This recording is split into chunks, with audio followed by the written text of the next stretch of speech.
I knew something was off the second he walked into my birthday party with 3 people I'd never seen before, each one holding a bottle of wine like they belonged there. My friends exchanged looks, but nobody said anything, because we all figured maybe he was trying to make a good impression. But halfway through the night, when the cake came out and everyone started singing, he clinked his glass and said he had an announcement. I thought he was going to propose or something. My mom was literally tearing up already.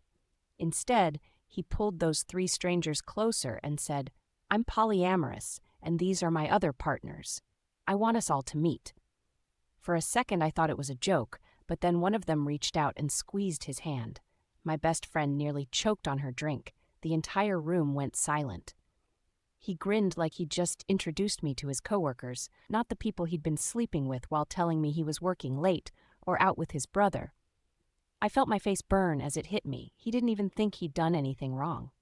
One of his partners, a girl in a leather jacket, had the nerve to raise her glass and say, "To honesty." My mind was spinning. I remembered all the times I'd confronted him about his weird absences and how he'd made me feel crazy for even asking. I looked at him, waiting for some kind of apology, but he just kept smiling, like he was proud of himself.